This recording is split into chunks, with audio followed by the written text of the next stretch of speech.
Hoje vamos explorar um dos aspectos mais profundos do livro de Jó, uma figura bíblica notável por sua impressionante resistência ao sofrimento.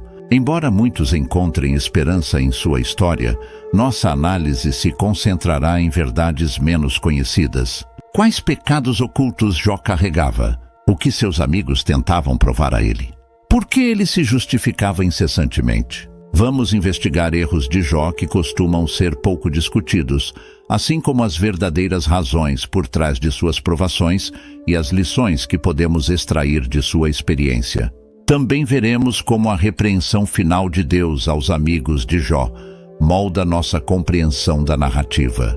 O livro de Jó ocupa uma posição única na Bíblia, oferecendo uma perspectiva e conteúdo que não encontramos em outras partes das Escrituras. Seus ensinamentos são profundamente distintos e mais complexos do que muitos outros textos inspirados. Nesta exposição, não discutiremos a autenticidade do livro, nem apresentaremos provas de sua inspiração divina. Essas questões são aceitas como evidências irrefutáveis. Aceitamos o livro de Jó como parte integral das Escrituras Sagradas, reconhecendo-o como um recurso valioso para o crescimento e edificação espiritual.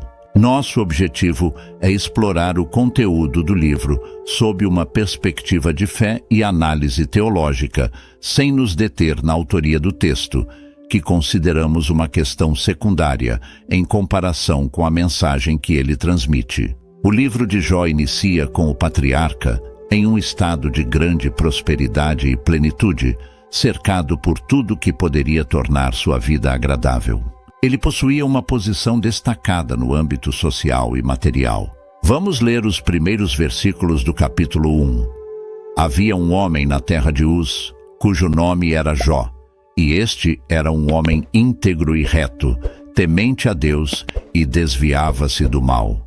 Nascendo-lhe 7 filhos e 3 filhas, e era o seu gado 7.000 ovelhas, 3.000 camelos, 500 juntas de bois e 500 jumentas, e muito grande número de servos, de maneira que este homem era maior do que todos os do Oriente. E iam os seus filhos e faziam banquetes, cada um na sua casa, no seu dia, e enviavam e convidavam as suas 3 irmãs a comerem e beberem com eles. Sucedia que, havendo passado o turno de dias dos seus banquetes, enviava Jó e os santificava, e se levantava de madrugada e oferecia holocaustos, conforme o número de todos eles. Porque dizia Jó: porventura pecaram meus filhos e blasfemaram de Deus no seu coração. Assim o fazia Jó continuamente.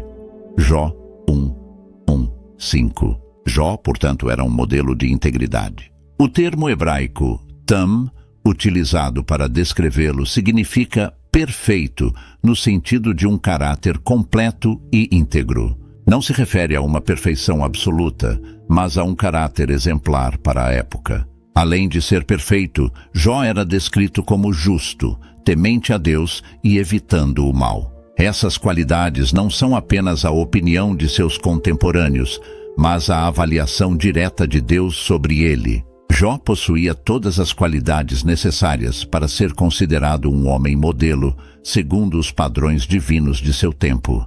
Na visão geral da época, a riqueza e a prosperidade eram vistas como bênçãos de Deus para os justos, e a abundância de Jó o colocava entre aqueles que eram especialmente favorecidos por Deus. Seus filhos celebravam banquetes em suas próprias casas e convidavam as irmãs, e Jó oferecia sacrifícios regularmente para garantir que seus filhos estivessem em conformidade com Deus.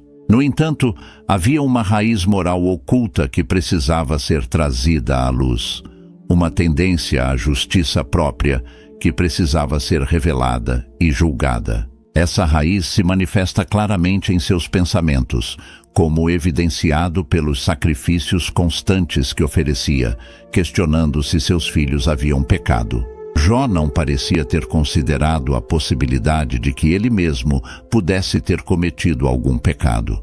Uma verdadeira autoanálise consciente das próprias fraquezas e limitações, teria levado alguém a refletir também sobre seus próprios pecados e não apenas sobre os dos outros. Vamos avançar e explorar como a presença de seus amigos e o diálogo subsequente influenciaram a jornada espiritual de Jó, levando-o a confrontar aspectos profundos de seu caráter e compreensão de Deus. A presença dos amigos e seus discursos revelam as complexidades das provações de Jó e as lições profundas que ele aprendeu, culminando na intervenção direta de Deus, que desafia Jó a considerar a vastidão da criação e a sabedoria divina. Através deste estudo, que possamos ser guiados pela verdade e pela graça, compreendendo melhor o propósito das provações e a natureza do sofrimento, à medida que buscamos uma compreensão mais profunda